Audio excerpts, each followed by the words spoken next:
حضرت اکرمہ ابن عباس رضی اللہ تعالیٰ عنہ سے روایت کرتے ہیں کہ ایک آدمی نے اپنی بیوی سے زہار کیا تو اس نے کفارہ ادا کرنے سے پہلے اس سے جمع کر لیا۔ پھر وہ نبی صلی اللہ علیہ وسلم کی خدمت میں حاضر ہوا اور اس نے اس کے متعلق آپ کو بتایا تو آپ نے فرمایا تمہیں کس چیز نے اس پر آمادہ کیا؟ اس نے عرض کیا اللہ کے رسول، میں نے چاندنی رات میں اس کی پازیب کی سفیدی دیکھی تو مجھ سے رہا نہ گیا اور میں اس سے ہم بستر ہو گیا۔ رسول اللہ صلی اللہ علیہ وسلم مسکرا دیے اور اسے حکم فرمایا کہ وہ کفارہ ادا کرنے سے پہلے اس کے قریب نہ جائے۔ مشکات المصابیح حدیث نمبر 3302۔ حضرت معاویہ بن حکم رضی اللہ تعالیٰ عنہ بیان کرتے ہیں میں نے رسول اللہ صلی اللہ علیہ وسلم کی خدمت میں حاضر ہو کر عرض کیا اللہ کے رسول، میری ایک لونڈی میری بکریاں چراتی تھی، میں اس کے پاس آیا تو میں نے ایک بکری نہ پائی۔ میں نے اس کے متعلق اس سے پوچھا تو اس نے کہا اسے بھیڑیے نے کھا لیا ہے۔ میں اس سے ناراض ہوا، چونکہ میں اولاد آدم سے ہوں۔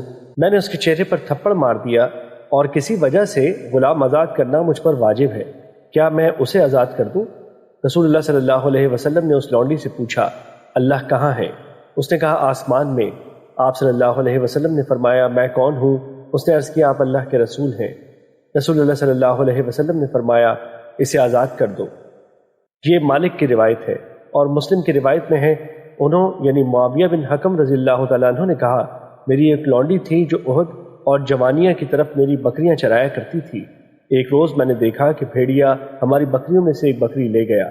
چونکہ میں آدم کے اولاد سے ہوں، میں بھی ناراض ہوتا ہوں جیسے وہ ناراض ہوتے ہیں، اس لیے میں نے اسے ایک تھپڑ مار دیا۔ پھر رسول اللہ صلی اللہ علیہ وسلم کی خدمت میں حاضر ہوا اور سارا واقعہ سنایا۔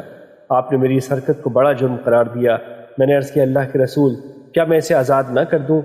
آپ نے فرمایا اسے میرے پاس لاؤ۔ میں اسے آپ کے پاس لایا تو آپ صلی اللہ علیہ وسلم نے اس سے پوچھا اللہ کہاں ہے؟ اس نے عرض کیا آسمان میں۔ آپ صلی اللہ علیہ وسلم نے فرمایا میں کون ہوں؟ اس نے کہا آپ اللہ کے رسول ہیں۔ آپ صلی اللہ علیہ وسلم نے فرمایا اسے آزاد کر دو کیونکہ یہ مسلمان ہے۔ مشکات المصابیح حدیث نمبر 3303۔ حضرت سہل بن سعد ساعدی رضی اللہ تعالیٰ عنہ بیان کرتے ہیں کہ عویمر اجلانی نے عرض کیا اللہ کے رسول اس شخص کے بارے میں بتائیں جو اپنی بیوی کے ساتھ کسی مرد کو پائے، کیا وہ اسے قتل کر دے؟ اس صورت میں وہ مقتول کے بھروسہ اس کو قتل کر دیں گے یا اسے کیا کرنا چاہیے؟ رسول اللہ صلی اللہ علیہ وسلم نے فرمایا تیرے اور تیرے بیوی کے بارے میں حکم نازل ہو چکا ہے، تم اسے لے کر آؤ۔ سہل بیان کرتے ہیں ان دونوں نے مسجد میں لعان کیا اور میں لوگوں کے ساتھ رسول اللہ صلی اللہ علیہ وسلم کے پاس تھا۔ جب وہ دونوں فارغ ہوئے تو عویمر نے کہا اللہ کے رسول، اگر میں اسے رکھ لوں تو اس کا مطلب ہوگا میں نے اس پر جھوٹ باندھا۔ اس نے اسے 3 طلاقیں دے دیں۔ پھر رسول اللہ صلی اللہ علیہ وسلم نے فرمایا انتظار کرو اور دیکھو، اگر وہ سیاہ رنگ موٹی موٹی اور خوب سیاہ آنکھوں والے سرین بڑے بڑے اور موٹی موٹی پنڈلیوں والے بچے کو جنم دے تو پھر میں سمجھوں گا کہ عویمر نے اس کے متعلق سچ کہا ہے، اور اگر وہ سرخ رنگ کا ہوا گویا کہ وہ زہریلی چھپکلی ہے تو میں سمجھوں گا کہ عویمر نے اس عورت پر جھوٹ باندھا ہے۔ اس عورت نے اس طرح کے بچے کو جنم دیا جس طرح کی صفات رسول اللہ صلی اللہ علیہ وسلم نے عویمر کے تصدیق کے متعلق بیان فرمائی تھی۔ اس کے بعد اس بچے کو اس کی ماں کی طرف منسوب کیا جاتا تھا۔ مشکات المصابیح حدیث نمبر 3304۔ حضرت ابن عمر رضی اللہ تعالیٰ عنہ سے روایت ہے کہ نبی صلی اللہ علیہ وسلم نے شوہر اور اس کی بیوی کے درمیان لعان کروایا۔ اس آدمی نے اس کے بچے کو قبول کرنے سے انکار کر دیا تو آپ نے ان دونوں کے درمیان تفریق کرا دی اور اس بچے کو عورت کے حوالے کر دیا۔ اور ابن عمر رضی اللہ تعالیٰ عنہ کی صحیحین کی حدیث میں ہے کہ رسول اللہ صلی اللہ علیہ وسلم نے پہلے شوہر کو واعظ و نصیحت کی اور اسے بتایا کہ دنیا کا عذاب آخرت کے عذاب سے بہت ہلکا ہے۔ پھر آپ نے اس عورت کو بلایا اور اسے بھی واعظ و نصیحت کی اور اسے بھی بتایا کہ دنیا کا عذاب آخرت کے عذاب سے بہت ہلکا ہے۔ مشکات المصابیح حدیث نمبر 3305۔ حضرت ابن عمر رضی اللہ تعالیٰ عنہ سے روایت ہے کہ نبی صلی اللہ علیہ وسلم نے لعان کرنے والوں سے فرمایا تمہارا حساب اللہ کے ذمے ہے، تم دونوں میں سے ایک جھوٹا ہے، اب تمہارا اس عورت پر کوئی حق نہیں۔ اس آدمی نے عرض کیا اللہ کے رسول، میرا مال جو مہر میں دیا تھا۔ آپ نے فرمایا تمہیں مال کا کوئی حق نہیں، اگر تم نے اس کے متعلق سچی بات کی ہے تو وہ مال اس کا بدل ہے جو تم نے اس سے ہم بستری کی ہے، اور اگر تم نے اس کے متعلق جھوٹی بات کی ہے تو پھر اس مہر کا لوٹنا تمہارے لیے بعید ہے اور تیرا اس سے مطالبہ کرنا بھی بعید ہے۔ مشکات المصابیح حدیث نمبر 3306۔ حضرت ابن عباس رضی اللہ تعالیٰ عنہ سے روایت ہے کہ ہلال بن امیہ نے نبی صلی اللہ علیہ وسلم کے پاس اپنی بیوی پر شریک بن سہمہ کے ساتھ زنا کی تہمت لگائی تو نبی صلی اللہ علیہ وسلم نے فرمایا ثبوت پیش کرو ورنہ تیری پشت پر حد قائم ہوگی۔ اس نے عرض کیا اللہ کے رسول، جب ہم میں سے کوئی اپنی بیوی کو حالت زنا میں دیکھے تو کیا وہ گواہ تلاش کرنے چلا جائے؟ نبی صلی اللہ علیہ وسلم نے فرمایا گواہ پیش کرو ورنہ تمہاری پشت پر حد قائم کی جائے گی۔ ہلال نے عرض کیا اس ذات کی قسم جس نے آپ کو حق کے ساتھ مبعوث فرمایا، میں یقیناً سچا ہوں، اللہ ایسا حکم ضرور نازل فرمائے گا جو مجھے حد سے بچا لے گا۔ پس جبرائیل علیہ السلام تشریف لائے اور آپ صلی اللہ علیہ وسلم پر یہ آیات نازل فرمائیں۔ ترجمہ: جو لوگ اپنی بیویوں پر تہمت لگاتے ہیں اگر وہ سچوں میں سے ہیں۔ ہلال آئے تو انہوں نے گواہی دی یعنی لعان کیا، جبکہ نبی صلی اللہ علیہ وسلم فرما رہے تھے یقیناً تم میں سے ایک جھوٹا ہے، تو کیا وہ توبہ کرنے کے لیے تیار ہے؟ پھر عورت کھڑی ہوئی تو اس نے گواہی دی یعنی لعان کیا۔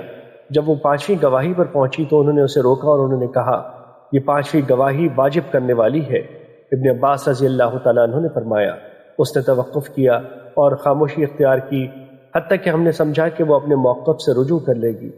پھر اس نے کہا میں ہمیشہ کے لیے اپنی قوم کو رسوا نہیں کروں گی۔ چنانچہ اس نے پانچویں گواہی بھی دے دی تو نبی صلی اللہ علیہ وسلم نے فرمایا اسے دیکھو، اگر یہ سرمئی آنکھوں والے، بڑے سرین والے اور موٹی پنڈلیوں والے بچے کو جنم دے تو پھر وہ شریک بن سہمہ کا ہے۔ اس نے اسی طرح کے بچے کو جنم دیا تو نبی صلی اللہ علیہ وسلم نے فرمایا اگر اللہ کا حکم کہ لعان کے بعد حد جاری نہیں کی جائے گی پہلے سے نہ آیا ہوتا تو میں اسے ضرور سزا دیتا۔ مشکات المصابیح حدیث نمبر 3307۔ حضرت ابو ہریرہ رضی اللہ تعالیٰ عنہ بیان کرتے ہیں حضرت سعد بن عبادہ رضی اللہ تعالیٰ عنہ نے عرض کیا اگر میں کسی آدمی کو اپنی بیوی کے ساتھ قابل اعتراض حالت میں پاؤں تو کیا میں اس آدمی کو ہاتھ نہ لگاؤں حتیٰ کہ میں 4 گواہ لاؤں؟ رسول اللہ صلی اللہ علیہ وسلم نے فرمایا ہاں۔ انہوں نے عرض کیا ہرگز نہیں، اس ذات کی قسم جس نے آپ کو حق کے ساتھ مبعوث فرمایا، اگر میرے ساتھ ایسا ہوا تو میں اس گواہی سے پہلے ہی تلوار کے ذریعے اس کا کام تمام کر دوں گا۔ رسول اللہ صلی اللہ علیہ وسلم نے فرمایا اپنے سردار کی بات غور سے سنو کیونکہ وہ غیور شخص ہے اور میں اس سے زیادہ غیور ہوں جبکہ اللہ مجھ سے زیادہ غیور ہے۔ مشکات المصابیح حدیث نمبر 3308۔ حضرت مغیرہ رضی اللہ تعالیٰ عنہ بیان کرتے ہیں حضرت سعد بن عبادہ رضی اللہ تعالیٰ عنہ نے کہا اگر میں اپنی بیوی کے ساتھ کسی آدمی کو حالت زنا میں دیکھ لوں تو میں تلوار کی دھار کے ساتھ اسے قتل کر دوں۔ یہ بات رسول اللہ صلی اللہ علیہ وسلم تک پہنچی تو آپ نے فرمایا کیا تم سعد کی غیرت سے تعجب کرتے ہو؟ اللہ کی قسم میں اس سے زیادہ غیرت مند ہوں اور اللہ مجھ سے زیادہ غیرت مند ہے، اور اللہ نے اپنی غیرت ہی کے باعث ظاہری اور باطنی بے حیائی کو حرام قرار دیا ہے، اور اللہ سے زیادہ کوئی شخص عذر پسند نہیں کرتا، اس لیے تو اس نے آگاہ کرنے والے اور خوشخبری سنانے والے انبیاء مبعوث فرمائے، اور اللہ سے بڑھ کر کوئی شخص مدح کو پسند نہیں کرتا، اسی لیے تو اللہ نے جنت کا وعدہ کیا ہے۔ مشکات المصابیح حدیث نمبر 3309۔ حضرت ابو ہریرہ رضی اللہ تعالیٰ عنہ بیان کرتے ہیں رسول اللہ صلی اللہ علیہ وسلم نے فرمایا اللہ تعالیٰ غیرت مند ہے اور بے شک مومن بھی غیرت مند ہے، اور اللہ کی غیرت یہ ہے کہ مومن اللہ کی حرام کردہ چیز کا ارتکاب نہ کرے۔ مشکات المصابیح حدیث نمبر 3310۔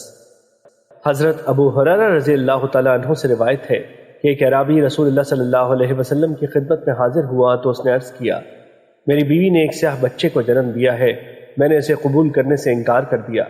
رسول اللہ صلی اللہ علیہ وسلم نے فرمایا کیا تیرے پاس کچھ اونٹ ہیں؟ اس نے عرض کیا ہاں۔ آپ صلی اللہ علیہ وسلم نے فرمایا ان کے رنگ کیسے ہیں؟ اس نے عرض کیا سرخ۔ آپ صلی اللہ علیہ وسلم نے فرمایا کیا ان میں کوئی خاکی رنگ کا بھی ہے؟ اس نے عرض کیا ان میں خاکی رنگ کا بھی ہے۔ آپ صلی اللہ علیہ وسلم نے فرمایا تمہارے خیال میں یہ کہاں سے آ گیا؟ اس نے عرض کیا پرانی رگ اسے لے آئی ہوگی۔ آپ صلی اللہ علیہ وسلم نے فرمایا ممکن ہے یہ بھی رگ ہو جو اسے لے آئی ہو، اور آپ نے اسے اس بچے سے انکار کی اجازت نہیں دی۔ مشکات المصابیح حدیث نمبر 3311۔ حضرت عائشہ رضی اللہ تعالیٰ عنہ بیان کرتی ہیں عتبہ بن ابی وقاص نے اپنے بھائی حضرت سعد بن ابی وقاص رضی اللہ تعالیٰ عنہ کو وصیت بھیجی کہ زماں کی لونڈی کا لڑکا میرا ہے، تم اسے اپنے قبضے میں لے لینا۔ چنانچہ جب فتح مکہ کا سال ہوا تو حضرت سعد رضی اللہ تعالیٰ عنہ نے اسے لے لیا اور کہا یہ میرا بھتیجا ہے، اور عبد بن زماں نے کہا یہ میرا بھائی ہے۔ وہ دونوں رسول اللہ صلی اللہ علیہ وسلم کی خدمت میں حاضر ہوئے۔ حضرت سعد نے عرض کیا اللہ کے رسول میرے بھائی نے اس بچے کے بارے میں مجھے وصیت کی تھی، اور اب بن زماں نے عرض کیا یہ میرا بھائی ہے اور میرے والد کی لونڈی کا بیٹا ہے، اس کے بستر پر پیدا ہوا ہے۔ رسول اللہ صلی اللہ علیہ وسلم نے فرمایا، اب بن زماں بچہ تمہیں ملے گا، کیونکہ بچہ اسی کا ہوتا ہے جس کے بستر پر پیدا ہوا ہو، جبکہ زانی کے لیے پتھر یعنی رجم ہے۔ پھر آپ صلی اللہ علیہ وسلم نے حضرت سودا بنت زماں رضی اللہ تعالیٰ عنہ سے فرمایا، اس سے پردہ کیا کرو۔ آپ صلی اللہ علیہ وسلم نے یہ تب فرمایا جب آپ نے اس لڑکے کی عتبہ سے مشابہت دیکھی۔ اس کے بعد اس نے حضرت سودا رضی اللہ تعالیٰ عنہ کو تادم زیست نہیں دیکھا، اور ایک روایت میں ہے آپ صلی اللہ علیہ وسلم نے فرمایا، عبد بن زماں وہ تمہارا بھائی ہے، اس لیے کہ وہ اس کے والد کے بستر پر پیدا ہوا ہے۔ مشکات المصابیح حدیث نمبر 3312۔ حضرت عائشہ رضی اللہ تعالیٰ عنہ بیان کرتی ہیں، ایک روز رسول اللہ صلی اللہ علیہ وسلم بڑے خوش میرے پاس تشریف لائے اور فرمایا، عائشہ کہ تجھے معلوم نہیں کہ مجزز مدلجی آیا ہوا ہے۔ جب اس نے اسامہ اور زید رضی اللہ تعالیٰ عنہ کو اس حال میں دیکھا کہ ان دونوں پر ایک چادر تھی اور انہوں نے اپنے سروں کو اس سے ڈھانپ رکھا تھا اور ان کے پاؤں ننگے تھے، اس نے کہا یہ پاؤں ایک دوسرے سے ہیں۔ مشکات المصابیح حدیث نمبر 3313۔ حضرت سعد بن ابی وقاص رضی اللہ تعالیٰ عنہ اور حضرت ابو بکر رضی اللہ تعالیٰ عنہ بیان کرتے ہیں، رسول اللہ صلی اللہ علیہ وسلم نے فرمایا، جس شخص نے جانتے بوجھتے اپنے آپ کو اپنے باپ کے علاوہ کسی اور کی طرف منسوب کیا تو ایسے شخص پر جنت حرام ہے۔ مشکات المصابیح حدیث نمبر 3314۔ حضرت ابو ہریرہ رضی اللہ تعالیٰ عنہ بیان کرتے ہیں، رسول اللہ صلی اللہ علیہ وسلم نے فرمایا، اپنے آبا سے بے رغبتی و اعراض نہ کرو، کیونکہ جس شخص نے اپنے باپ سے اعراض کیا اور اپنے آپ کو کسی اور کی طرف منسوب کیا اس نے کفر کیا۔ مشکات المصابیح حدیث نمبر 3315۔ حضرت ابو ہریرہ رضی اللہ تعالیٰ عنہ سے روایت ہے کہ جب لعان کے متعلق آیت نازل ہوئی تو انہوں نے نبی صلی اللہ علیہ وسلم کو فرماتے ہوئے سنا، جو عورت بچے کو ایسی قوم میں داخل کر دے جس سے ان کا ناتا نہیں، اللہ کے نزدیک اس عورت کی کوئی عزت نہیں اور وہ اسے جنت میں داخل نہیں فرمائے گا۔ اور جو شخص اپنے بچے کا انکار کر دے حالانکہ اسے معلوم ہے کہ یہ بچہ اسی کا ہے، اللہ اس سے حجاب فرما لے گا اور اس کو تمام اول و آخر پوری مخلوق کے سامنے رسوا کر دے گا۔ مشکات المصابیح حدیث نمبر 3316۔ حضرت ابن عباس رضی اللہ تعالیٰ عنہ بیان کرتے ہیں، ایک آدمی نبی صلی اللہ علیہ وسلم کی خدمت میں حاضر ہوا اور اس نے عرض کیا، میری بیوی ہے جو کسی چھونے والے کا ہاتھ نہیں روکتی۔ نبی صلی اللہ علیہ وسلم نے فرمایا، اسے طلاق دے دو۔ اس نے عرض کیا، میں اس سے محبت کرتا ہوں۔ آپ صلی اللہ علیہ وسلم نے فرمایا، پھر اسے اپنے نکاح پہ رکھ۔ مشکات المصابیح حدیث نمبر 3317۔ حضرت عمرو بن شعیب اپنے والد سے اور وہ اپنے دادا سے نقل کرتے ہیں کہ نبی مکرم صلی اللہ علیہ وسلم نے اس بچے کی بابت فیصلہ صادر فرما دیا جسے اس کے باپ کے مرنے کے بعد اس کے وارثوں میں شامل کیا گیا ہو۔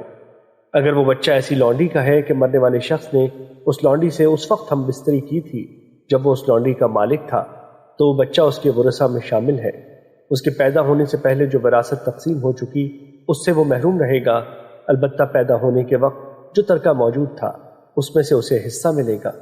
جس بچے کو شامل کیا جا رہا ہے اگر اس کے والد نے مرنے سے قبل اسے قبول کرنے سے انکار کر دیا تھا تو پھر اس بچے کو ورثہ میں شامل نہیں کیا جائے گا۔ اگر وہ بچہ ایسی لونڈی سے ہے جس کا وہ متوفہ مالک نہیں تھا، یا وہ ایسی آزاد عورت سے جو اس کے نکاح میں نہ تھی، تو اس بچے کو متوفہ کے نسب میں شامل نہیں کیا جائے گا، لہٰذا وہ بچہ متوفہ کا وارث نہیں بنے گا، اگرچہ اس بچے کو خود متوفہ نے اپنا بیٹا ہی کیوں نہ قرار دیا ہو، کیونکہ وہ زنا کی پیداوار ہے، خواہ لونڈی سے ہو یا آزاد عورت سے ہو۔ مشکات المصابیح حدیث نمبر 3318۔ حضرت جابر بن عتیق رضی اللہ تعالیٰ عنہ سے روایت ہے کہ نبی صلی اللہ علیہ وسلم نے فرمایا، غیرت کی ایک قسم ایسی ہے جسے اللہ پسند کرتا ہے، اور ایک قسم ایسی ہے جسے اللہ پسند نہیں فرماتا، اور رہی وہ جسے اللہ پسند فرماتا ہے وہ ہے جو مقام شک میں ہو، اور رہی وہ جسے اللہ ناپسند فرماتا ہے وہ غیرت ہے جو غیر شک یعنی گمان میں ہو۔ اور فخر کی ایک ایسی قسم ہے جسے اللہ ناپسند کرتا ہے، اور ایک ایسی قسم ہے جسے اللہ پسند فرماتا ہے۔ رہا وہ فخر جسے اللہ پسند فرماتا ہے وہ آدمی کا قتال یعنی جہاد اور صدقے کے وقت فخر کرنا ہے، اور رہا وہ جسے اللہ ناپسند فرماتا ہے تو وہ نسب میں فخر کرنا ہے، اور دوسری روایت میں ہے ظلم میں فخر کرنا ہے۔ مشکات المصابی حدیث نمبر 3319۔ حضرت عمرو بن شعیب اپنے والد سے اور وہ اپنے دادا سے روایت کرتے ہیں کہ ایک آدمی کھڑا ہوا اور اس نے عرض کیا، اللہ کے رسول، فلاں میرا بیٹا ہے، میں نے دور جاہلیت میں اس کی ماں سے زنا کیا تھا۔ رسول اللہ صلی اللہ علیہ وسلم نے فرمایا، اسلام میں بچے کا دعویٰ نہیں، جاہلیت کا معاملہ ختم ہو گیا، بچہ صاحب بستر کے لیے ہے اور زانی کے لیے پتھر یعنی رجم یا محرومی ہے۔ مشکات المصابی حدیث نمبر 3320۔ حضرت ابن عباس رضی اللہ تعالیٰ عنہ سے روایت ہے کہ نبی صلی اللہ علیہ وسلم نے ایک آدمی کو اس وقت حکم فرمایا جب آپ نے 2 لعان کرنے والوں کو لعان کرنے کا حکم دیا تھا کہ وہ آدمی 5ویں شہادت کے وقت اس لعان کرنے والے کے منہ پر ہاتھ رکھ دے، اور آپ صلی اللہ علیہ وسلم نے فرمایا کیونکہ وہ یعنی 5ویں گواہی واجب کرنے والی ہے۔ مشکات المصابی حدیث نمبر 3322۔ حضرت عائشہ رضی اللہ تعالیٰ عنہ سے روایت ہے کہ رسول اللہ صلی اللہ علیہ وسلم ایک رات میرے پاس سے تشریف لے گئے۔ آپ کے تشریف لے جانے پر میں جذباتی ہوئی، چنانچہ آپ تھوڑی دیر بعد تشریف لائے اور آپ نے میری حالت دیکھی تو فرمایا، عائشہ کیا ہوا؟ کیا تم جذباتی ہو گئی ہو؟ میں نے عرض کیا، مجھے کیا ہے کہ مجھ جیسی کو آپ جیسے کی عدم موجودگی جذباتی نہ کرے۔ رسول اللہ صلی اللہ علیہ وسلم نے فرمایا، تمہارے پاس تمہارا شیطان آیا ہے۔ انہوں نے عرض کیا، اللہ کے رسول، کیا میرے ساتھ شیطان ہے؟ آپ صلی اللہ علیہ وسلم نے فرمایا، ہاں۔ میں نے عرض کیا، اللہ کے رسول، کیا آپ کے ساتھ بھی ہے؟ آپ نے فرمایا، ہاں، لیکن اللہ نے اس کے خلاف میری اعانت فرمائی حتیٰ کہ میں اس سے محفوظ رہتا ہوں۔ مشکات المصابی حدیث نمبر 3323۔ حضرت ابو سلمہ فاطمہ بنت قیس سے روایت کرتے ہیں کہ ابو عمرو بن حفص نے انہیں آخری طلاق اس وقت دی جب وہ مدینہ منورہ سے باہر تھے، چنانچہ ابو عمرو بن حفص کے وکیل نے وہ جو فاطمہ کے سپرد کر دیے جو ابو عمرو نے ان کے لیے بھیجے تھے۔ وہ اس سے ناراض ہو گئیں۔ اس پر اس کے وکیل نے کہا، اللہ کی قسم، تمہارا ہم پر کوئی حق نہیں۔ چنانچہ وہ رسول اللہ صلی اللہ علیہ وسلم کی خدمت میں حاضر ہوئی اور آپ سے اس کا تذکرہ کیا تو آپ صلی اللہ علیہ وسلم نے فرمایا، تمہارے لیے کوئی نفقہ نہیں۔ آپ نے انہیں ام شریک کے گھر عدت گزارنے کا حکم فرمایا، پھر فرمایا، وہ ایسی خاتون ہیں کہ میرے صحابہ اس کے پاس آتے جاتے ہیں، لہذا تم ابن ام مکتوم رضی اللہ تعالیٰ عنہ کے ہاں عدت گزارو، کیونکہ وہ نابینا شخص ہے۔ تم اپنے معمول کے کپڑے پہن کر رہ سکتی ہو، جب تم عدت گزار لو تو مجھے مطلع کرنا۔ حضرت فاطمہ بنت قیس رضی اللہ تعالیٰ عنہ کہتی ہیں، جب میں نے عدت گزار لی تو میں نے آپ کو بتایا کہ معاویہ بن ابی سفیان رضی اللہ تعالیٰ عنہ اور ابو جہم رضی اللہ تعالیٰ عنہ نے مجھے پیغام نکاح بھیجا ہے۔ آپ نے فرمایا، ابو جہم تو وہ ہے جو اپنی لاٹھی اپنے کندھے سے نہیں اتارتا، یعنی سخت مزاج ہے، اور رہا معاویہ، وہ تو فقیر آدمی ہے، اس کے پاس کوئی مال نہیں، تم اسامہ بن زید سے نکاح کر لو۔ میں نے اسے ناپسند کیا، پھر آپ نے فرمایا، اسامہ سے نکاح کر لو۔ میں نے اس سے نکاح کر لیا، اللہ نے اس میں خیر فرما دی اور میں قابل رشک بن گئی۔ اور انہی سے ایک روایت میں ہے، ابو جہم وہ تو عورتوں کو بہت مارنے والا ہے، اور ایک روایت میں ہے کہ اس کے خاوند نے جب اسے 3 طلاقیں دی تو وہ نبی صلی اللہ علیہ وسلم کی خدمت میں آئیں۔ آپ نے انہیں فرمایا، تمہارے لیے صرف حاملہ ہونے کی صورت میں نفقہ ہے، ویسے کوئی نفقہ نہیں۔ مشکات المصابی حدیث نمبر 3324۔ حضرت عائشہ رضی اللہ تعالیٰ عنہ بیان کرتی ہیں کہ فاطمہ ایک بے آباد گھر میں تھی، ان کے متعلق اندیشہ محسوس کیا گیا، اسی لیے نبی صلی اللہ علیہ وسلم نے انہیں رخصت عنایت فرمائی۔ یعنی حضرت عائشہ رضی اللہ تعالیٰ عنہ کی مراد یہ ہے کہ اس لیے آپ صلی اللہ علیہ وسلم نے انہیں اپنے گھر سے منتقل ہونے کی اجازت دی۔ اور ایک دوسری روایت میں ہے، حضرت عائشہ رضی اللہ تعالیٰ عنہ نے کہا، فاطمہ کو کیا ہو گیا، وہ اللہ سے کیوں نہیں ڈرتی، جب وہ یہ کہتی ہے کہ مطلقہ ثلاثہ کے لیے سکونت ہے اور نہ خرچہ۔ مشکات المصابی حدیث نمبر 3325۔ حضرت جابر رضی اللہ تعالیٰ عنہ بیان کرتے ہیں، میری خالہ کو 3 طلاقیں ہو گئیں، انہوں نے اپنی کھجوریں توڑنے کا ارادہ کیا تو ایک آدمی نے انہیں گھر سے نکلنے سے منع کیا، تو وہ نبی صلی اللہ علیہ وسلم کی خدمت میں حاضر ہوئیں اور واقعہ بیان کیا۔ آپ صلی اللہ علیہ وسلم نے فرمایا، کیوں نہیں، تم اپنی کھجوریں توڑو، کیونکہ امید ہے کہ تم صدقہ کرو گی یا کوئی بھلائی و نیکی کا کام کرو گی۔ مشکات المصابی حدیث نمبر 3327۔ حضرت مسور بن مخرمہ رضی اللہ تعالیٰ عنہ سے روایت ہے کہ صبیہ اسلمیہ نے اپنے خاوند کی وفات کے چند دن بعد بچے کو جنم دیا، پھر وہ نبی صلی اللہ علیہ وسلم کی خدمت میں حاضر ہوئیں تاکہ آپ سے نکاح کرنے کی اجازت طلب کریں۔ آپ نے انہیں اجازت عطا فرما دی اور انہوں نے نکاح کر لیا۔ مشکات المصابی حدیث نمبر 3328۔ حضرت ام سلمہ رضی اللہ تعالیٰ عنہ بیان کرتی ہیں، ایک عورت نبی صلی اللہ علیہ وسلم کی خدمت میں حاضر ہوئی تو اس نے عرض کیا، اللہ کے رسول، میری بیٹی کا خاوند فوت ہو گیا ہے اور اس کی آنکھ میں تکلیف ہے، کیا میں اس کی آنکھ میں سرما لگا دوں؟ رسول اللہ صلی اللہ علیہ وسلم نے فرمایا، نہیں، 2 بار یا 3 بار، آپ ہر بار یہی فرماتے نہیں۔ پھر آپ صلی اللہ علیہ وسلم نے فرمایا، وہ عدت 4 ماہ 10 دن ہے، جبکہ دور جاہلیت میں تم میں سے ہر کوئی سال کے اختتام پر اونٹ کی مینگنی پھینکتی تھی، یعنی 1 سال بعد عدت ختم ہوتی تھی۔ مشکات المصابیح حدیث نمبر 3329۔ حضرت ام حبیبہ رضی اللہ تعالیٰ عنہ اور حضرت زینب بنت جحش رضی اللہ تعالیٰ عنہ رسول اللہ صلی اللہ علیہ وسلم سے روایت کرتی ہیں، آپ صلی اللہ علیہ وسلم نے فرمایا، اللہ اور یوم آخرت پر ایمان رکھنے والی عورت کے لیے حلال نہیں کہ وہ خاوند کی وفات پر 4 ماہ 10 دن کے سوگ کے علاوہ کسی اور میت پر 3 دن سے زائد سوگ کرے۔ مشکات المصابیح حدیث نمبر 3330۔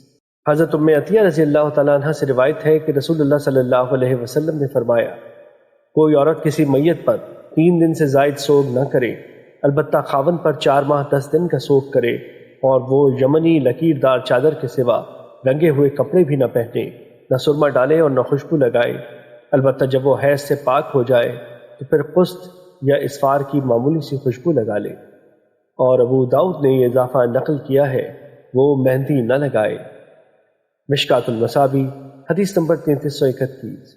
حضرت زینب بنت کعب سے روایت ہے کہ حضرت ابو سعید خدری رضی اللہ تعالیٰ عنہ کی بہن فریہ بنت مالک بن سنان نے انہیں بتایا کہ وہ رسول اللہ صلی اللہ علیہ وسلم کی خدمت میں حاضر ہوئیں تاکہ وہ اپنے قبیلے بنو خدرہ میں اپنے گھر چلی جائیں، کیونکہ اس کا شوہر اپنے مفرور غلاموں کی تلاش میں نکلا تھا جسے ان غلاموں نے قتل کر دیا تھا۔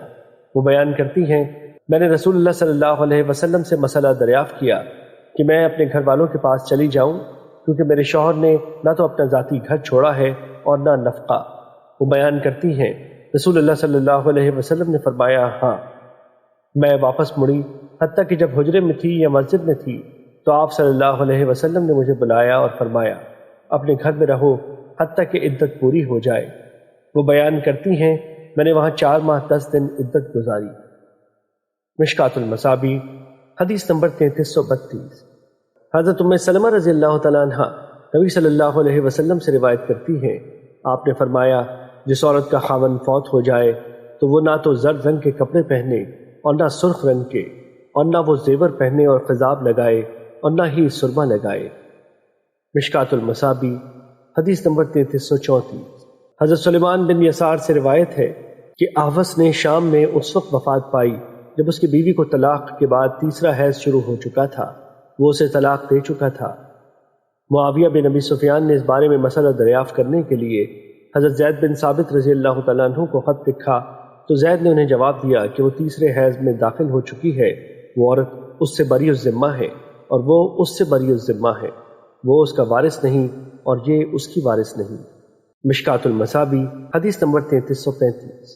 حضرت سعید بن مسیب رضی اللہ تعالیٰ عنہ بیان کرتے ہیں، حضرت عمر بن خطاب رضی اللہ تعالیٰ عنہ نے فرمایا، جس عورت کو طلاق دی گئی اور اسے 1 یا 2 حیض آ گئے اور پھر اس کا حیض موقوف ہو گیا تو وہ 9 ماہ انتظار کرے گی، اگر اس کا حمل ظاہر ہو گیا تو پھر یہی وضع حمل ہے، ورنہ وہ 9 ماہ کے بعد 3 ماہ عدت گزارے گی اور پھر حلال ہو جائے گی اور وہ دوسری جگہ نکاح کر سکے گی۔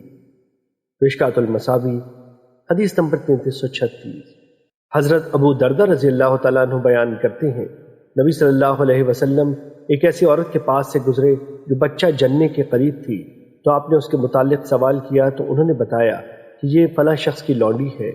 آپ صلی اللہ علیہ وسلم نے فرمایا، کیا وہ اس سے جمع کرتا ہے؟ انہوں نے عرض کیا، جی ہاں۔ آپ صلی اللہ علیہ وسلم نے فرمایا، میں نے ارادہ کیا کہ میں اس پر ایسی لعنت کروں جو قبر تک اس کے ساتھ جائے، وہ اس سے کیسے خدمت کا تقاضا کر سکتا ہے جبکہ وہ اس کے لیے حلال نہیں، یا وہ اسے کیسے وارث بنا سکتا ہے جبکہ وہ اس کے لیے حلال نہیں۔ مشکات المصابیح حدیث نمبر 3337۔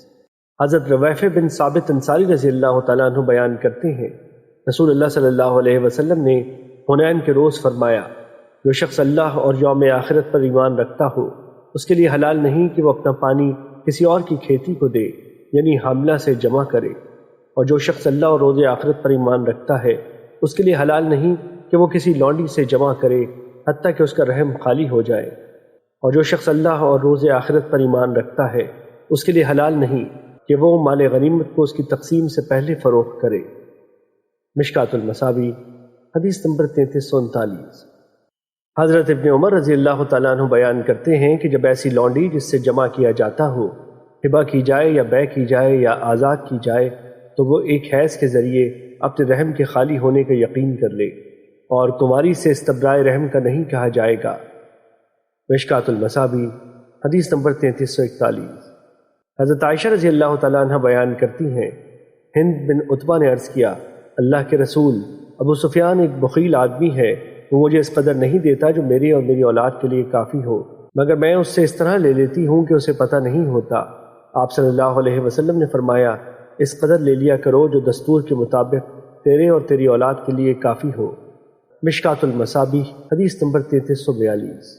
حضرت جابر بن سمرہ رضی اللہ تعالیٰ عنہ بیان کرتے ہیں، رسول اللہ صلی اللہ علیہ وسلم نے فرمایا، جب اللہ تم میں سے کسی کو مال عطا کرے تو اسے چاہیے کہ وہ پہلے اپنی ذات اور اپنے گھر والوں پر خرچ کرے۔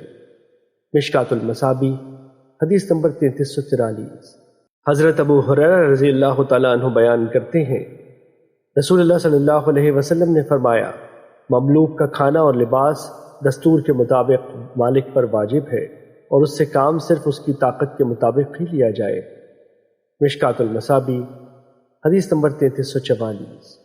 حضرت ابو ذر رضی اللہ تعالیٰ عنہ بیان کرتے ہیں، رسول اللہ صلی اللہ علیہ وسلم نے فرمایا، غلام تمہارے بھائی ہیں، اللہ نے انہیں تمہارے زیر تصرف کر دیا ہے، اللہ جس کے بھائی کو اس کے زیر تصرف کر دے تو وہ اسے ویسا ہی کھلائے جیسا خود کھائے، اور ویسا ہی پہنائے جیسا خود پہنے، اور اس سے کوئی ایسا کام نہ لے کہ اس کی طاقت سے زیادہ ہو، اور اگر وہ اس کے ذمے کوئی ایسا کام لگا دے کہ اس کی طاقت سے بڑھ کر ہو تو پھر وہ اس میں اس کی اعانت کرے۔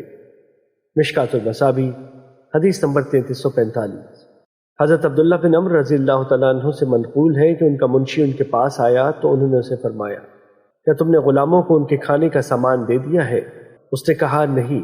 انہوں نے فرمایا، جاؤ اور انہیں کھانے کا سامان دو، کیونکہ رسول اللہ صلی اللہ علیہ وسلم نے فرمایا، بندے کے لیے یہی گناہ کافی ہے کہ وہ اپنے مملوک کے کھانے کا سامان روک لے، اور ایک روایت میں ہے، آدمی کے لیے یہی گناہ کافی ہے کہ جن کی خوراک اس کے ذمے ہے وہ اس کی روزی ضائع کر دے۔ مشکات المصابیح حدیث نمبر 3346۔ حضرت ابو ہریرہ رضی اللہ تعالیٰ عنہ بیان کرتے ہیں، رسول اللہ صلی اللہ علیہ وسلم نے فرمایا، جب تمہارا خادم تمہارے لیے کھانا تیار کر کے لائے تو مالک اسے اپنے ساتھ بٹھائے تاکہ وہ کھائے، کیونکہ اس نے آگ کی حرارت اور دھواں برداشت کیا ہے۔ اگر کھانا کھانے والوں کے حساب سے کم ہو تو وہ اس میں 1 یا 2 لقمے اس کے ہاتھ پر رکھ دے۔ مشکات المصابیح حدیث نمبر 3347۔ حضرت عبداللہ بن عمر رضی اللہ تعالیٰ عنہ سے روایت ہے کہ رسول اللہ صلی اللہ علیہ وسلم نے فرمایا، جب غلام اپنے آقا کے لیے مخلص و خیر خواہ ہو اور وہ اللہ کی عبادت بھی احسن انداز میں کرتا ہو تو اس کے لیے 2 اجر ہیں۔ مشکات المصابیح حدیث نمبر 3348۔ حضرت ابو ہریرہ رضی اللہ تعالیٰ عنہ بیان کرتے ہیں، رسول اللہ صلی اللہ علیہ وسلم نے فرمایا، مملوک کے لیے کیا خوب ہے کہ اللہ اسے اس حال میں فوت کرے کہ وہ اپنے رب کی عبادت بھی اچھے انداز میں کرتا ہو اور اپنے آقا کی اطاعت بھی اچھے انداز میں کرتا ہو، کیا خوب ہے اس کے لیے۔ مشکات المصابیح حدیث نمبر 3349۔ حضرت جریر رضی اللہ تعالیٰ عنہ بیان کرتے ہیں، رسول اللہ صلی اللہ علیہ وسلم نے فرمایا، جب غلام فرار ہو جاتا ہے تو اس کی نماز قبول نہیں کی جاتی، اور انہی سے ایک روایت میں ہے کہ آپ صلی اللہ علیہ وسلم نے فرمایا، جو غلام فرار ہو جاتا ہے تو اس سے ذمہ ختم ہو جاتا ہے، اور انہی سے ایک اور روایت میں ہے، آپ صلی اللہ علیہ وسلم نے فرمایا، جو غلام اپنے مالکوں سے فرار ہو جائے تو اس نے کفر کیا حتیٰ کہ وہ ان کے پاس لوٹ آئے۔ مشکات المصابیح حدیث نمبر 3350۔ حضرت ابو ہریرہ رضی اللہ تعالیٰ عنہ بیان کرتے ہیں، میں نے ابو القاسم صلی اللہ علیہ وسلم کو فرماتے ہوئے سنا، جس نے اپنے مملوک پر بہتان باندھا جبکہ وہ اس سے بری ہو جو اس نے کہا تو روز قیامت اسے کوڑے مارے جائیں گے مگر یہ کہ وہ ویسے ہی ہو جیسے اس نے کہا۔ مشکات المصابیح حدیث نمبر 3351۔ حضرت ابن عمر رضی اللہ تعالیٰ عنہ بیان کرتے ہیں، میں نے رسول اللہ صلی اللہ علیہ وسلم کو فرماتے ہوئے سنا، جس شخص نے اپنے غلام پر اس کے ناکردہ جرم پر حد قائم کی یا اس کو تھپڑ رسید کیا تو اس کا کفارہ یہ ہے کہ وہ اسے آزاد کر دے۔ مشکات المصابیح حدیث نمبر 3352۔ حضرت ابو مسعود انصاری رضی اللہ تعالیٰ عنہ بیان کرتے ہیں، میں اپنے غلام کو مار رہا تھا، اسی دوران میں نے اپنے پیچھے سے ایک آواز سنی، ابو مسعود جان لو اللہ تم پر اس سے کہیں زیادہ قدرت رکھتا ہے جتنی تم اس پر قدرت رکھتے ہو۔ میں نے پیچھے مڑ کر دیکھا تو وہ رسول اللہ صلی اللہ علیہ وسلم تھے۔ میں نے عرض کیا اللہ کے رسول، وہ اللہ کی رضا کی خاطر آزاد ہے۔ آپ صلی اللہ علیہ وسلم نے فرمایا سن لو، اگر تم ایسا نہ کرتے تو تمہیں جہنم کی آگ جلاتی، یا فرمایا تمہیں آگ چھوتی۔ مشکات المصابیح حدیث نمبر 3353۔ حضرت عمرو بن شعیب اپنے والد سے اور وہ اپنے دادا سے روایت کرتے ہیں کہ ایک آدمی نبی صلی اللہ علیہ وسلم کی خدمت میں حاضر ہوا اور اس نے عرض کیا میرے پاس مال ہے اور میرے والد کو میرے مال کی ضرورت ہے۔ آپ صلی اللہ علیہ وسلم نے فرمایا تم اور تمہارا مال تیرے والد کا ہے، کیونکہ تمہاری اولاد تمہاری بہترین کمائی ہے، تم اپنی اولاد کی کمائی کھاؤ۔ مشکات المصابیح حدیث نمبر 3354۔ حضرت عمرو بن شعیب اپنے والد سے اور وہ اپنے دادا سے روایت کرتے ہیں کہ ایک آدمی نبی صلی اللہ علیہ وسلم کی خدمت میں حاضر ہوا اور اس نے عرض کیا میں فقیر آدمی ہوں، میرے پاس کچھ بھی نہیں اور میرے زیر نگرانی ایک یتیم ہے۔ آپ صلی اللہ علیہ وسلم نے فرمایا یتیم کے مال سے اس طرح کھاؤ کہ اس میں اسراف نہ ہو، نہ جلد بازی ہو کہ یتیم کے بڑا ہونے سے پہلے وہ مال ختم ہو جائے، اور نہ اس سے جائیداد بنانی چاہیے۔ مشکات المصابیح حدیث نمبر 3355۔ حضرت امام احمد اور ابو داؤد نے حضرت علی رضی اللہ تعالیٰ عنہ سے اسی طرح روایت کیا ہے۔ مشکات المصابیح حدیث نمبر 3357۔ حضرت ابو ایوب رضی اللہ تعالیٰ عنہ بیان کرتے ہیں میں نے رسول اللہ صلی اللہ علیہ وسلم کو فرماتے ہوئے سنا جس نے والدہ اور اس کے بچے کے درمیان جدائی ڈال دی تو روز قیامت اللہ اس کے اور اس کے چہیتوں یعنی والدین اور اولاد وغیرہ کے درمیان جدائی ڈال دے گا۔ مشکات المصابیح حدیث نمبر 3361۔ حضرت ابو امامہ رضی اللہ تعالیٰ عنہ سے روایت ہے کہ رسول اللہ صلی اللہ علیہ وسلم نے حضرت علی رضی اللہ تعالیٰ عنہ کو ایک غلام ہبہ کیا تو فرمایا اسے مارنا نہیں، کیونکہ نمازیوں کو مارنے سے منع کیا گیا ہے اور میں نے اسے نماز پڑھتے ہوئے دیکھا ہے۔ مشکات المصابیح حدیث نمبر 3365۔ اور امام دارقطنی کی روایت المجتبیٰ میں ہے کہ حضرت عمر بن خطاب رضی اللہ تعالیٰ عنہ نے فرمایا کہ رسول اللہ صلی اللہ علیہ وسلم نے ہمیں نمازیوں کو مارنے سے منع فرمایا ہے۔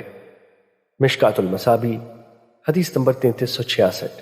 حضرت عبداللہ بن عمر رضی اللہ تعالیٰ عنہ بیان کرتے ہیں ایک آدمی نبی صلی اللہ علیہ وسلم کی خدمت میں حاضر ہوا اور اس نے عرض کیا اللہ کے رسول ہم خادم کو کتنی بار معاف کریں؟ آپ صلی اللہ علیہ وسلم خاموش رہے۔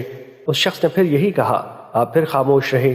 جب تیسری بار دریافت کیا تو آپ صلی اللہ علیہ وسلم نے فرمایا اس سے دن میں 70 بار درگزر کرو۔ مشکات المصابیح حدیث نمبر 3367۔ حضرت امام ترمذی نے اسے عبداللہ بن عمر رضی اللہ دوبارہ حضرت امام ترمذی نے اسے حضرت عبداللہ بن عمر رضی اللہ تعالیٰ عنہ سے روایت کیا ہے۔ مشکات المصابیح حدیث نمبر 3368۔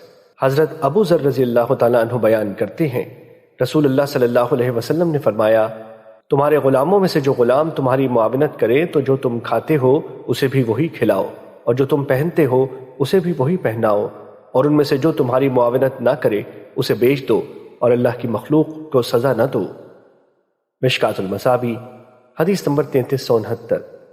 رسول اللہ صلی اللہ علیہ وسلم ایک لاغر اونٹ کے پاس سے گزرے تو فرمایا ان بے زبان جانوروں کے بارے میں اللہ سے ڈرو، ان پر اس حال میں سواری کرو کہ وہ سواری کے قابل ہوں، اور انہیں اس حال میں چھوڑو کہ وہ اچھے ہوں، ابھی تھکے نہ ہوں۔ مشکات المصابیح حدیث نمبر 3370۔ حضرت ابن عمر رضی اللہ تعالیٰ عنہ بیان کرتے ہیں غزوہ احد کے موقع پر 14 سال کی عمر میں مجھے رسول اللہ صلی اللہ علیہ وسلم کی خدمت میں پیش کیا گیا تو آپ نے مجھے واپس کر دیا۔ پھر غزوہ خندق کے موقع پر 15 سال کی عمر میں مجھے پیش کیا گیا تو آپ نے مجھے جہاد کرنے کی اجازت مرحمت فرما دی۔ عمر بن عبدالعزیز رحمۃ اللہ علیہ نے فرمایا یہی عمر یعنی 15 سال لڑنے والے جوانوں اور لڑکوں یعنی نابالغ میں فرق کرنے والی ہے۔ مشکات المصابیح حدیث نمبر 3376۔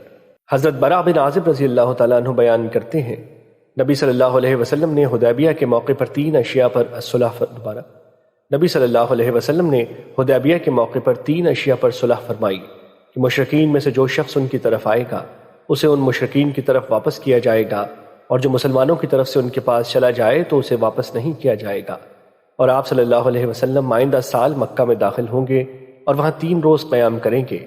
جب آپ اس یعنی مکے میں داخل ہوئے اور مدت پوری ہو گئی اور آپ نے واپسی کا ارادہ فرمایا تو حضرت حمزہ رضی اللہ تعالیٰ عنہ کی بیٹی آپ صلی اللہ علیہ وسلم کے پیچھے چچا جان کہہ کر آوازیں دینے لگی، تو حضرت علی رضی اللہ تعالیٰ عنہ نے اس کا ہاتھ پکڑ کر اپنے ساتھ کر لیا۔ اس کے ساتھ ہی حضرت علی رضی اللہ تعالیٰ عنہ، حضرت جعفر رضی اللہ تعالیٰ عنہ اور حضرت زید رضی اللہ تعالیٰ عنہ کے درمیان حمزہ کی بیٹی کے بارے میں تنازع شروع ہو گیا۔ حضرت علی رضی اللہ تعالیٰ عنہ نے فرمایا میں نے اسے پکڑا ہے اور میرے چچا کی بیٹی ہے۔ حضرت جعفر رضی اللہ تعالیٰ عنہ نے فرمایا وہ میرے چچا کی بیٹی ہے اور اس کی خالہ میری بیوی ہے۔ اور حضرت زید رضی اللہ تعالیٰ عنہ نے فرمایا میرے بھائی کی بیٹی ہے۔ نبی صلی اللہ علیہ وسلم نے اس کے متعلق اس کی خالہ کے حق میں فیصلہ کیا اور فرمایا خالہ ماں کی جگہ پر ہے۔ اور حضرت علی رضی اللہ تعالیٰ عنہ سے فرمایا تم مجھ سے ہو اور میں تجھ سے ہوں۔ حضرت جعفر رضی اللہ تعالیٰ عنہ سے فرمایا تم خلق و خلق یعنی سیرت و صورت میں مجھ سے مشابہ ہو۔ اور حضرت زید رضی اللہ تعالیٰ عنہ سے فرمایا تم ہمارے بھائی اور ہمارے چہیتے ہو۔ مشکات المصابی حدیث نمبر 3377۔ حضرت عمرو بن شعیب اپنے والد سے اور وہ اپنے دادا حضرت عبداللہ بن عمرو رضی اللہ تعالیٰ عنہ سے روایت کرتے ہیں کہ ایک عورت نے عرض کیا اللہ کے رسول میرا یہ بیٹا ہے کہ دوران حمل میرا پیٹ اس کے لیے ظرف تھا، دوران رضاعت میری چھاتی اس کے لیے مشکیزہ یعنی دودھ پینے کی جگہ تھی اور میری گود اس کے لیے ٹھکانہ تھی، اور اب اس کے والد نے مجھے طلاق دے دی ہے اور وہ اسے مجھ سے چھیننا چاہتا ہے۔ رسول اللہ صلی اللہ علیہ وسلم نے فرمایا جب تک تو نئے خاوند سے نکاح نہ کرے اس وقت تک تم اس کی زیادہ حقدار ہو۔ مشکات المصابی حدیث نمبر 3378۔ حضرت ابو ہریرہ رضی اللہ تعالیٰ عنہ سے روایت ہے کہ رسول اللہ صلی اللہ علیہ وسلم نے بالغ لڑکے کو اس کے والد اور اس کی والدہ کے درمیان اختیار دیا۔ مشکات المصابی حدیث نمبر 3379۔ حضرت ابو ہریرہ رضی اللہ تعالیٰ عنہ بیان کرتے ہیں ایک عورت رسول اللہ صلی اللہ علیہ وسلم کی خدمت میں حاضر ہوئی تو اس نے عرض کیا میرا خاوند میرے اس بیٹے کو لے جانا چاہتا ہے جبکہ وہ میرے لیے پانی لاتا ہے اور مجھے فائدہ پہنچاتا ہے۔ تو نبی صلی اللہ علیہ وسلم نے فرمایا یہ تمہارا والد ہے اور یہ تمہاری والدہ ہے، تم ان دونوں میں سے جس کا چاہو ہاتھ تھام لو۔ اس نے اپنی والدہ کا ہاتھ تھام لیا تو وہ اسے لے کر چلی گئی۔ مشکات المصابی حدیث نمبر 3380۔ حضرت ہلال بن اسامہ اہل مدینہ کے آزاد کردہ غلام ابو میمونہ سلیمان سے روایت کرتے ہیں انہوں نے کہا اس دوران کہ میں حضرت ابو ہریرہ رضی اللہ تعالیٰ عنہ کے پاس بیٹھا ہوا تھا کہ ایک فارسی اجمی عورت جس کو اس کے خاوند نے طلاق دے دی تھی اپنے بیٹے کو لے کر ابو ہریرہ رضی اللہ تعالیٰ عنہ کے پاس آئی اور وہ دونوں والد اور والدہ اس کا دعویٰ کرتے تھے۔ اس عورت نے ابو ہریرہ رضی اللہ تعالیٰ عنہ سے فارسی میں بات کرتے ہوئے کہا ابو ہریرہ میرا خاوند میرے اس بیٹے کو لے جانا چاہتا ہے۔ ابو ہریرہ رضی اللہ تعالیٰ عنہ نے فرمایا تم دونوں اس کے متعلق قرآن اندازی کرو۔ حضرت ابو ہریرہ نے بھی اس کے متعلق اسے فارسی میں بتایا۔ جب اس کا خاوند آیا تو اس نے کہا میرے بیٹے کے متعلق کون مجھ سے جھگڑتا ہے؟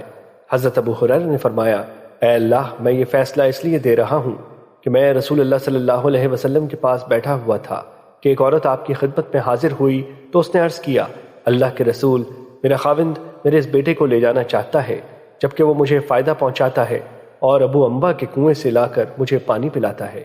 رسول اللہ صلی اللہ علیہ وسلم نے فرمایا اس کے متعلق قرآن اندازی کرو۔ تو اس کے خاوند نے کہا میرے بچے کے بارے میں مجھ سے کون جھگڑتا ہے؟ تو رسول اللہ صلی اللہ علیہ وسلم نے فرمایا یہ تیرا والد ہے اور یہ تیری والدہ ہے، لہٰذا تم ان میں سے جس کا چاہو ہاتھ پکڑ لو۔ اس نے اپنی والدہ کا ہاتھ پکڑ لیا۔ مشکات المصابی حدیث نمبر 3381۔ حضرت ابو ہریرہ رضی اللہ تعالیٰ عنہ بیان کرتے ہیں رسول اللہ صلی اللہ علیہ وسلم نے فرمایا جو شخص کسی مسلمان کو آزاد کرتا ہے اللہ اس کے ایک ایک عضو کے بدلے میں آزاد کرنے والے کے ایک ایک عضو کو جہنم کی آگ سے آزاد کر دیتا ہے، حتیٰ کہ اس کی شرمگاہ کو اس کی شرمگاہ کے بدلے میں آزاد کر دیتا ہے۔ مشکات المصابی حدیث نمبر 3382۔ حضرت ابو ذر رضی اللہ تعالیٰ عنہ بیان کرتے ہیں میں نے نبی صلی اللہ علیہ وسلم سے دریافت کیا کون سا عمل افضل ہے؟ آپ صلی اللہ علیہ وسلم نے فرمایا اللہ پر ایمان لانا اور اس کی راہ میں جہاد کرنا۔ وہ یعنی راوی بیان کرتے ہیں میں نے عرض کیا کون سا غلام آزاد کرنا افضل ہے؟ آپ صلی اللہ علیہ وسلم نے فرمایا جس کی قیمت زیادہ ہو اور وہ اپنے اہل کے ہاں بہت پسندیدہ ہو۔ میں نے عرض کیا اگر میں ایسا نہ کر سکوں؟ آپ صلی اللہ علیہ وسلم نے فرمایا کسی بھی کام کرنے والے کی مدد کر، یا جو شخص کوئی چیز بنانا نہیں جانتا تو اس کے لیے وہ چیز بنا دے۔ میں نے عرض کیا اگر میں یہ بھی نہ کر سکوں؟ آپ صلی اللہ علیہ وسلم نے فرمایا، لوگوں کو اپنے شر سے محفوظ رکھ، یہ ایسا صدقہ ہے جس کے ذریعے تو اپنی جان پر صدقہ کرتا ہے۔ مشکات المصابی حدیث نمبر 3383۔ حضرت برا بن عازب رضی اللہ تعالیٰ عنہ بیان کرتے ہیں، ایک اعرابی نبی صلی اللہ علیہ وسلم کی خدمت میں حاضر ہوا اور اس نے عرض کیا، مجھے کوئی ایسا عمل سکھائیں جو مجھے جنت میں داخل کر دے۔ آپ صلی اللہ علیہ وسلم نے فرمایا، اگرچہ تم نے بات مختصر کی ہے لیکن بات بہت اہم دریافت کی ہے، ذی روح کو آزاد کر اور گردن کو غلامی سے آزاد کر۔ اس نے عرض کیا، کیا ان دونوں کا ایک ہی معنی نہیں؟ آپ نے فرمایا، نہیں، عتق سے مراد ہے کہ تو اکیلا اسے آزاد کرے، جبکہ فک کے رقبہ سے یہ ہے کہ تو اس کی قیمت ادا کرنے میں معاونت کر، زیادہ دودھ والا جانور بطور عطیہ دے اور ظالم رشتہ دار پر مہربانی و احسان کر۔ اگر تم اس کی طاقت نہ رکھو تو پھر بھوکے کو کھانا کھلاؤ، پیاسے کو پانی پلاؤ، نیکی کا حکم کرو اور برائی سے منع کرو۔ اگر تم اس کی طاقت نہ رکھو تو پھر خیر و بھلائی کی بات کے علاوہ اپنی زبان کو روکو۔ مشکات المصابی حدیث نمبر 3384۔ حضرت عمر بن ابسہ رضی اللہ تعالیٰ عنہ سے روایت ہے کہ نبی صلی اللہ علیہ وسلم نے فرمایا، جو شخص مسجد بناتا ہے تاکہ اس میں اللہ کا ذکر کیا جائے تو اس کے لیے جنت میں ایک گھر بنا دیا جاتا ہے۔ جو شخص کسی مسلمان کو آزاد کرتا ہے تو یہ اس کا جہنم سے فدیہ بن جاتا ہے، اور جو شخص اللہ کی راہ میں تحصیل علم یا جہاد کرتے ہوئے بوڑھا ہو گیا تو روز قیامت جب اندھیرے ہوں گے اس کے لیے نور ہوگا۔ مشکات المصابی حدیث نمبر 3385۔ حضرت غریب بن عیاش دلمی بیان کرتے ہیں، ہم واصلہ بن اسقع رضی اللہ تعالیٰ عنہ کے پاس آئے تو ہم نے کہا، ہمیں کوئی ایسی حدیث سنائیں جس میں کوئی کمی بیشی نہ ہو۔ وہ اس بات سے ناراض ہو گئے اور کہا، تم قرآن کی تلاوت کرتے ہو جبکہ اس کا مصحف اس کے گھر میں موجود ہوتا ہے، اس کے باوجود وہ کمی بیشی کر لیتا ہے۔ ہم نے کہا، ہم نے تو صرف ایسی حدیث کا ارادہ کیا تھا جو آپ نے نبی صلی اللہ علیہ وسلم سے سنی ہو۔ انہوں نے کہا، ہم اپنے ایک ساتھی کے بارے میں جس نے قتل کی وجہ سے جہنم کو واجب کر لیا تھا، رسول اللہ صلی اللہ علیہ وسلم کی خدمت میں حاضر ہوئے تو آپ نے فرمایا، اس کی طرف سے غلام آزاد کرو، اللہ اس کے ہر عضو کے بدلے اس کے ہر عضو کو جہنم کی آگ سے آزاد کر دے گا۔ مشکات المصابی حدیث نمبر 3386۔ حضرت ابن عمر رضی اللہ تعالیٰ عنہ بیان کرتے ہیں، رسول اللہ صلی اللہ علیہ وسلم نے فرمایا، جس نے غلام میں اپنا حصہ آزاد کر دیا اور اس کے پاس اتنا مال ہے جو غلام کی قیمت کو پہنچتا ہے تو غلام کی منصفانہ قیمت مقرر کی جائے گی اور وہ اس کے شرکا کو ان کے حصوں کے مطابق دی جائے گی اور غلام آزاد ہو جائے گا، ورنہ جتنا آزاد ہو گیا سو ہو گیا۔ مشکات المصابی حدیث نمبر 3388۔ حضرت ابو ہریرہ رضی اللہ تعالیٰ عنہ نبی صلی اللہ علیہ وسلم سے روایت کرتے ہیں، آپ صلی اللہ علیہ وسلم نے فرمایا، جس نے کسی غلام میں موجود اپنا حصہ آزاد کر دیا اور اگر وہ شخص مالدار ہے تو غلام کو مکمل طور پر آزاد کر دیا جائے گا، اور اگر اس شخص کے پاس مال نہیں تو غلام سے مال کمانے کے لیے کہا جائے گا لیکن اس پر مشقت نہیں ڈالی جائے گی۔ مشکات المصابی حدیث نمبر 3389۔ حضرت عمران بن حسین رضی اللہ تعالیٰ عنہ سے روایت ہے کہ ایک آدمی نے اپنی موت کے قریب اپنے 6 غلام آزاد کر دیے اور اس کے پاس ان کے علاوہ اور کوئی مال نہیں تھا، چنانچہ رسول اللہ صلی اللہ علیہ وسلم نے غلاموں کو بلایا اور انہیں 3 حصوں میں تقسیم کر دیا، پھر ان کے مابین قرآن اندازی کی تو 2 کو آزاد کر دیا اور 4 کو غلام رکھا۔ آپ صلی اللہ علیہ وسلم نے اس کے متعلق سخت الفاظ فرمائے۔ انہی سے مروی نسائی کی ایک روایت میں اس کے متعلق سخت الفاظ فرمائے کے بجائے یہ ہے کہ آپ صلی اللہ علیہ وسلم نے فرمایا، میں نے ارادہ کر لیا تھا کہ اس کی نماز جنازہ نہ پڑھوں، اور ابو داؤد کی روایت میں ہے، فرمایا، اگر میں اس کی تدفین سے پہلے موجود ہوتا تو اسے مسلمانوں کے قبرستان میں دفن نہ کیا جاتا۔ مشکات المصابی حدیث نمبر 3390۔ حضرت ابو ہریرہ رضی اللہ تعالیٰ عنہ بیان کرتے ہیں، رسول اللہ صلی اللہ علیہ وسلم نے فرمایا، بیٹا اپنے والد کے احسانات کا بدلہ صرف اس صورت میں ادا کر سکتا ہے کہ اگر وہ اپنے باپ کو مملوک پائے تو اسے خرید کر آزاد کر دے۔ مشکات المصابی حدیث نمبر 3391۔ حضرت جابر رضی اللہ تعالیٰ عنہ سے روایت ہے کہ انصار میں سے ایک آدمی نے ایک غلام مدبر کیا، یوں کہا کہ میری موت کے بعد یہ غلام آزاد ہوگا، اور اس کے علاوہ اس کے پاس کوئی اور مال نہیں تھا۔ نبی صلی اللہ علیہ وسلم کو یہ خبر پہنچی تو آپ نے فرمایا، مجھ سے اسے کون خریدتا ہے؟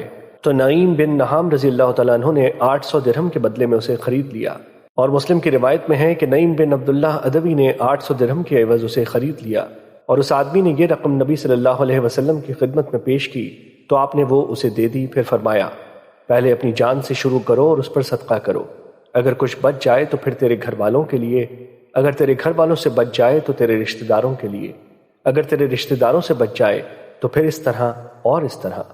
راوی بیان کرتے ہیں اپنے سامنے اور اپنے دائیں بائیں تقسیم کر۔ مشکات المصابی حدیث نمبر 3392۔ حضرت سمرہ کی سند سے رسول اللہ صلی اللہ علیہ وسلم سے روایت کرتے ہیں، آپ صلی اللہ علیہ وسلم نے فرمایا، جو شخص قرابت دار محرم کا مالک ہو جائے تو وہ غلام آزاد ہے۔ مشکات المصابی حدیث نمبر 3393۔ حضرت جابر رضی اللہ تعالیٰ عنہ بیان کرتے ہیں، ہم رسول اللہ صلی اللہ علیہ وسلم اور حضرت ابو بکر رضی اللہ تعالیٰ عنہ کے دور میں ولد، وہ لونڈی جس کے ساتھ اس کا مالک ہم بستر ہوا اور اس سے اولاد پیدا ہو گئی، کی بیع کیا کرتے تھے۔ جب حضرت عمر رضی اللہ تعالیٰ عنہ کا دور آیا تو انہوں نے ہمیں اس سے منع کیا تو ہم رک گئے۔ مشکات المصابی حدیث نمبر 3395۔ حضرت ابن عمر رضی اللہ تعالیٰ عنہ بیان کرتے ہیں، رسول اللہ صلی اللہ علیہ وسلم نے فرمایا، جو شخص غلام آزاد کرے اور اس غلام کا مال ہو تو غلام کا مال غلام ہی کا ہے، مگر یہ کہ آقا کوئی شرط طے کر لے۔ مشکات المصابی حدیث نمبر 3396۔ حضرت ابو ملیح اپنے والد سے روایت کرتے ہیں کہ کسی آدمی نے غلام میں موجود اپنے حصے کو آزاد کیا تو نبی صلی اللہ علیہ وسلم سے اس کا ذکر کیا گیا۔ آپ صلی اللہ علیہ وسلم نے فرمایا، اللہ کے لیے کوئی شریک نہیں۔ آپ نے اسے مکمل طور پر آزاد کرنے کی ترغیب دلائی۔ مشکات المصابی حدیث نمبر 3397۔ حضرت سفینہ بیان کرتے ہیں، میں ام سلمہ رضی اللہ تعالیٰ عنہ کا غلام تھا۔ انہوں نے فرمایا، میں تمہیں آزاد کرتی ہوں اور تم پر شرط عائد کرتی ہوں کہ تم زندگی بھر رسول اللہ صلی اللہ علیہ وسلم کی خدمت کرو گے۔ میں نے کہا، اگر آپ مجھ پر شرط نہ بھی عائد کریں تب بھی میں زندگی بھر رسول اللہ صلی اللہ علیہ وسلم سے الگ نہ ہوتا۔ انہوں نے مجھے آزاد کر دیا اور مجھ پر شرط عائد کر دی۔ مشکات المصابی حدیث نمبر 3398۔ حضرت عمر بن شعیب اپنے والد سے اور وہ اپنے دادا سے روایت کرتے ہیں، انہوں نے نبی صلی اللہ علیہ وسلم سے روایت کیا، آپ صلی اللہ علیہ وسلم نے فرمایا، مکاتب پر جب تک مکاتبت کا 1 درہم بھی باقی رہتا ہے تو وہ غلام ہے۔ مشکات المصابی حدیث نمبر 3399۔ حضرت ام سلمہ رضی اللہ تعالیٰ عنہ بیان کرتی ہیں، رسول اللہ صلی اللہ علیہ وسلم نے فرمایا، جب تمہارے کسی مکاتب کے پاس اس قدر رقم ہو کہ وہ ادا کر سکے تو وہ مالکہ اس سے پردہ کرے۔ مشکات المصابی حدیث نمبر 3400۔